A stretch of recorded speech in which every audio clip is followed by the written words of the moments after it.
ये आकाशवाणी रायपुर है। प्रादेशिक समाचार बुलेटिन के साथ मैं सुषमा श्रीवास।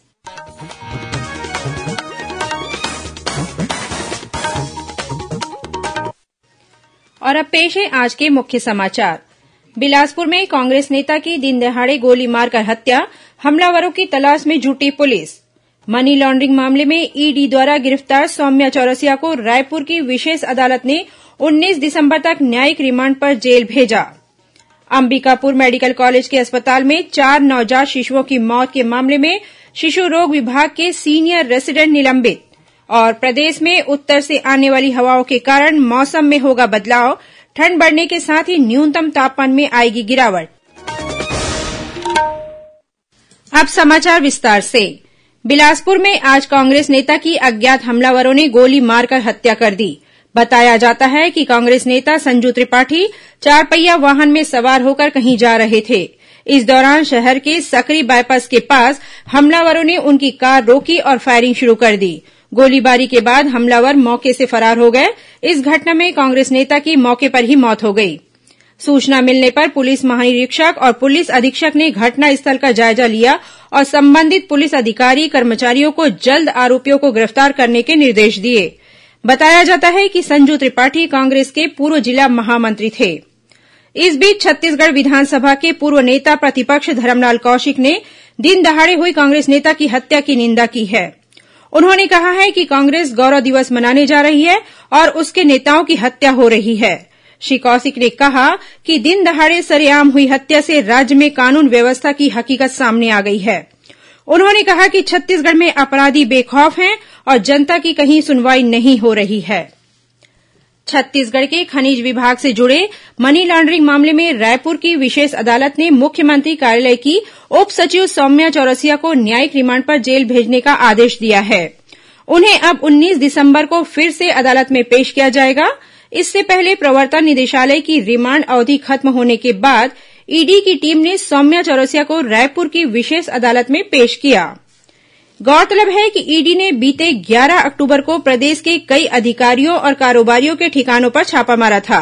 प्रारंभिक जांच और पूछताछ के बाद 13 अक्टूबर को इस मामले में छत्तीसगढ़ इंफोट्रेक प्रमोशन सोसायटी चिप्स ने के तत्कालीन सीईओ समीर विश्नोई, कोयला कारोबारी सुनील अग्रवाल और लक्ष्मीकांत तिवारी को गिरफ्तार किया था। वहीं इसी मामले में 29 अक्टूबर को एक अन्य आरोपी सूर्यकांत तिवारी ने अदालत के समक्ष समर्पण कर दिया था। ये सभी आरोपी वर्तमान में न्यायिक हिरासत में जेल में बंद हैं। वहीं 2 दिसंबर को राज्य प्रशासनिक सेवा की अधिकारी सौम्या चौरसिया को गिरफ्तार किया गया। अंबिकापुर के राजमाता देवेन्द्र कुमारी सिंहदेव चिकित्सा महाविद्यालय में बीते दिनों 4 नवजात शिशुओं की मौत के मामले में शिशु रोग विभाग के सीनियर रेसिडेंट को निलंबित कर दिया गया है। निलंबन अवधि के दौरान उनको जिला चिकित्सालय सूरजपुर में संलग्न किया गया है। वहीं अस्पताल अधीक्षक को भी हटा दिया गया है। उनके स्थान पर पैथोलॉजी विभाग के संचालक सह प्राध्यापक डॉक्टर आरसी आर्या को नया अस्पताल अधीक्षक बनाया गया है। गौरतलब है कि बीते 5 दिसंबर को शिशु रोग विभाग में 4 नवजात शिशुओं की मौत हो गई थी, जिस पर स्वास्थ्य मंत्री टीएस सिंहदेव ने मामले की जांच का आदेश दिया था। जांच में शिशु रोग विभाग के सीनियर रेसिडेंट डॉक्टर कमलेश प्रसाद विश्वकर्मा की लापरवाही सामने आई है। वहीं अस्पताल के अधीक्षक डॉक्टर लखन सिंह पर भी जिम्मेदारी तय करते हुए उन्हें अधीक्षक पद से हटा दिया गया है। छत्तीसगढ़ सरकार के 4 वर्ष पूरे होने के उपलक्ष्य में आगामी 17 दिसंबर को गौरव दिवस के रूप में मनाया जाएगा। इस दिन मुख्यमंत्री जनता के नाम संदेश भी देंगे। गौरव दिवस की तैयारियों के संबंध में मुख्य सचिव अमिताभ जैन ने आज वीडियो कॉन्फ्रेंसिंग के जरिए सभी संभाग आयुक्तों, कलेक्टरों, जिला पंचायत के सीईओ, वन मंडल अधिकारियों और सहकारिता विभाग सहित इन आयोजनों से जुड़े वरिष्ठ अधिकारियों की बैठक ली और उन्हें गौरव दिवस के आयोजन के संबंध में जरूरी निर्देश दिए। गौरव दिवस के दिन सुबह 11 बजे से राज्य के सभी गौठानों, तेंदूपत्ता संग्रहण केन्द्रों, नगरीय क्षेत्रों के प्रत्येक वार्डों के अलावा प्राथमिक सहकारी सोसायटी परिसर और धान खरीदी केन्द्रों में कार्यक्रमों का आयोजन किया जाएगा। इस बीच प्रदेश के पूर्व मंत्री अजय चंद्राकर ने राज्य सरकार पर जनता को गुमराह करने का आरोप लगाया है। उन्होंने कहा है कि बीते 4 सालों में राज्य सरकार ने विकास का कोई काम नहीं किया है। श्री चंद्राकर ने आरोप लगाया कि कांग्रेस पार्टी ने सरकार बनने के बाद अपने घोषणा पत्र में किए गए वायदों को भुला दिया है।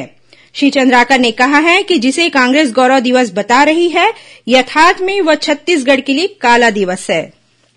नई पेंशन योजना के तहत कर्मचारियों और राज्य सरकार के अंशदान की राशि केंद्र सरकार से वापस प्राप्त करने के लिए मुख्यमंत्री भूपेश बघेल ने वित्त विभाग के अधिकारियों को कर्मचारी संगठन से बात कर इसका रास्ता निकालने को कहा है।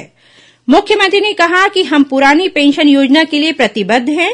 कर्मचारी संगठनों से नई रणनीति पर सहमति बनाने की कोशिश होगी। गौरतलब है कि राज्य सरकार की वित्त सचिव ने पेंशन विनियामक विकास प्राधिकरण को पत्र लिखकर कर्मचारियों और राज्य सरकार के अंशदान के तौर पर जमा राशि को वापस देने का आग्रह किया था।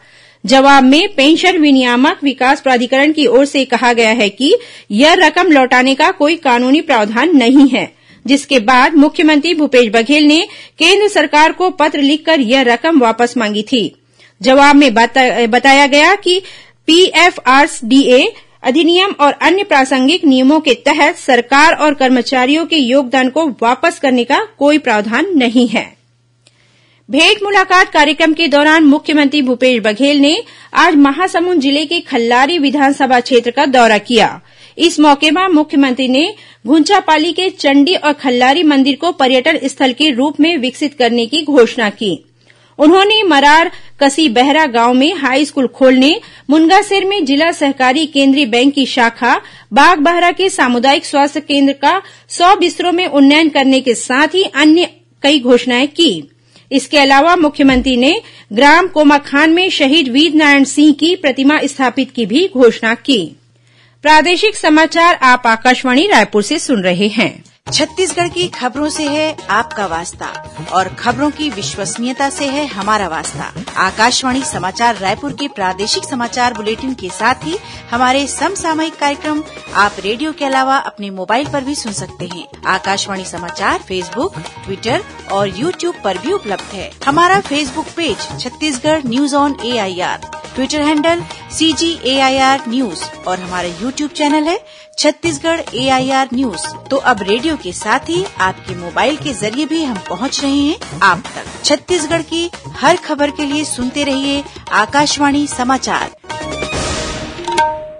और अब आगे बढ़ते हैं बाकी के समाचारों की ओर। राज्यपाल और कुलाधिपति अनुसुईया उइके ने रायपुर के पंडित रविशंकर शुक्ल विश्वविद्यालय का नया कुलपति नियुक्त करने के लिए समिति गठित की है। इस संबंध में राजभवन सचिवालय ने अधिसूचना जारी कर दी है। यह समिति अधिसूचना प्रसारित होने की तिथि से 6 सप्ताह के अंदर कुलपति नियुक्ति के लिए 3 व्यक्तियों के पैनल कुलाधिपति को प्रस्तुत करेगी। राजनांदगांव जिले में कम्युनिटी पुलिसिंग के तहत अभिनव पहल की जा रही है। इसके तहत पुलिस और ग्रामीण खिलाड़ियों का कबड्डी मैच आयोजित किया जाएगा। इसकी शुरुआत डोंगरगढ़ सब डिवीजन से होगी। अनुभाग स्तर के थानों से भी पुलिस की टीम कबड्डी में भाग ले सकेगी। पुलिस की इस पहल से ग्रामीण क्षेत्रों में उत्साह का माहौल है। गौरतलब है कि कम्युनिटी पुलिसिंग के तहत जिला पुलिस की टीम गांव में चलित थाना और चौपाल लगाकर ग्रामीणों से मेलजोल बढ़ा रही है।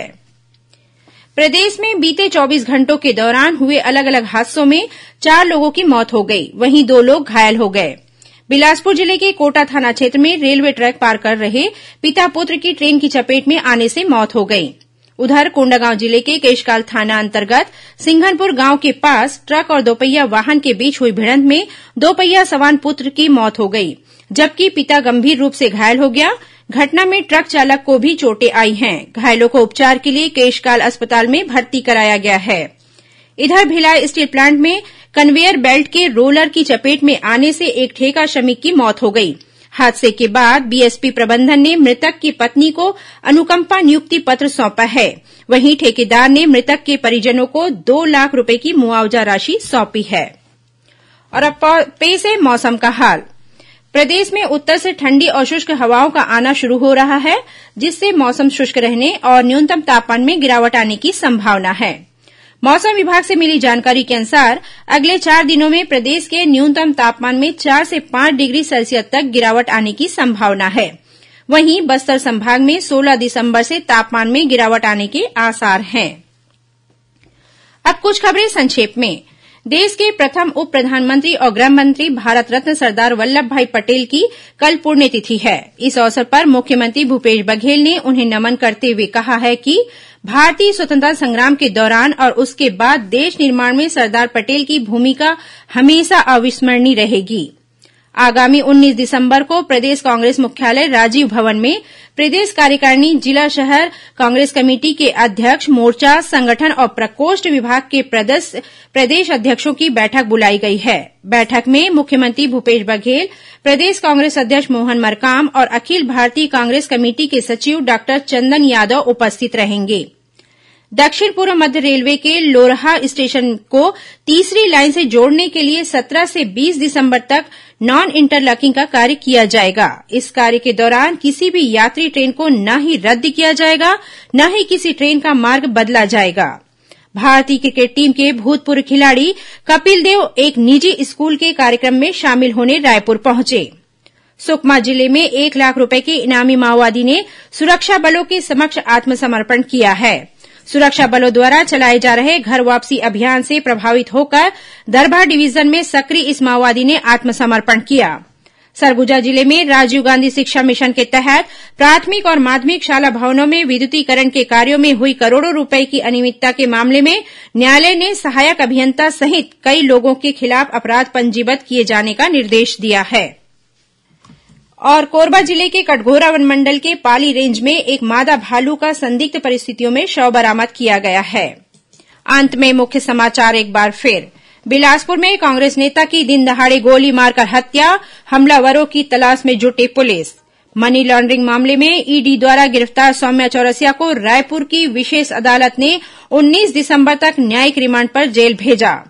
अंबिकापुर मेडिकल कॉलेज के अस्पताल में 4 नवजात शिशुओं की मौत के मामले में शिशु रोग विभाग के सीनियर रेसिडेंट निलंबित। और प्रदेश में उत्तर से आने वाली हवाओं के कारण मौसम में होगा बदलाव, ठंड बढ़ने के साथ ही न्यूनतम तापमान में आएगी गिरावट।